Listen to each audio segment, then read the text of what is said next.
So rendering a marble or foam marble that kind of has this like light veining coming through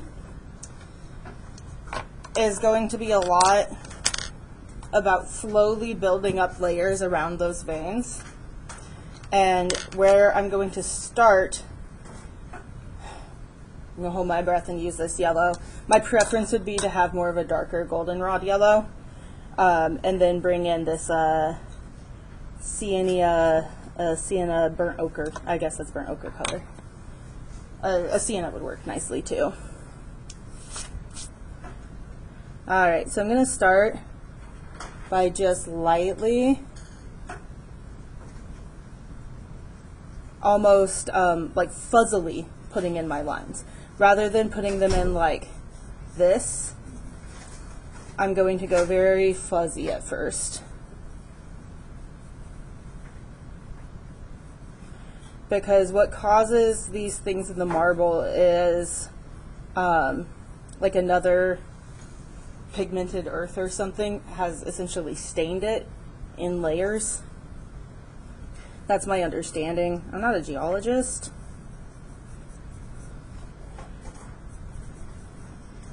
I never had to take geology in my archaeology degree. Apparently, I wasn't interested in digging deep enough. So, keeping that all nice and soft. I know it's hard to even see here. It's hard to even see on my paper.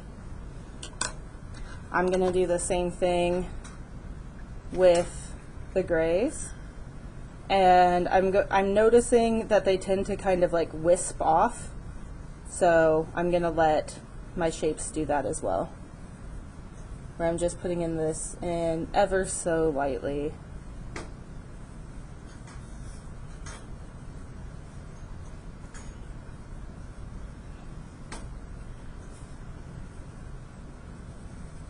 And what I'm rendering right now is just that like little diffusion of the stain.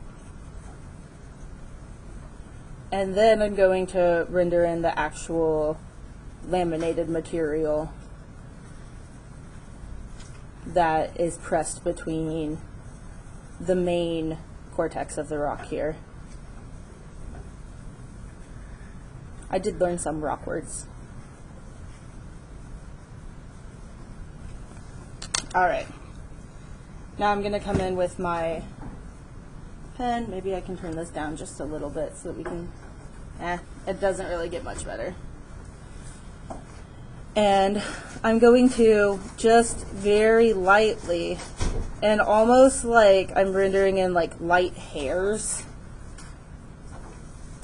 and wisps, render in the trapped pigment.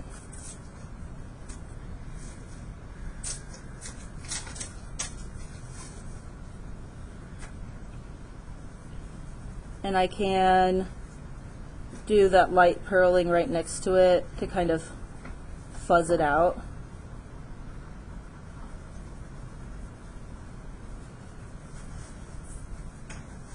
Looks like there's like a few little like spots too next to it.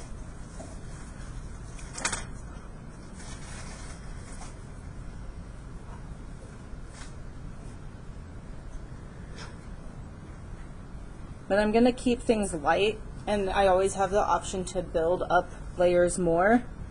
And so eventually I'll come in and put in a more defined line right next to these wispy lines.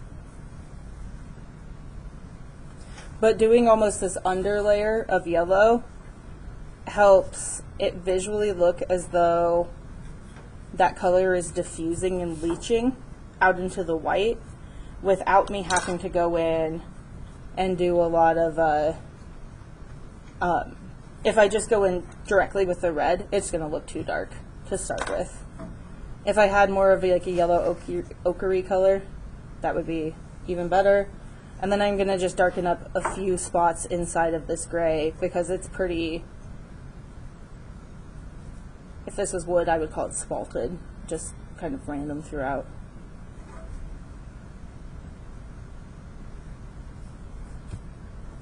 So just keeping it light. And then at the very end, just bringing in a few places where you bring it just a little darker.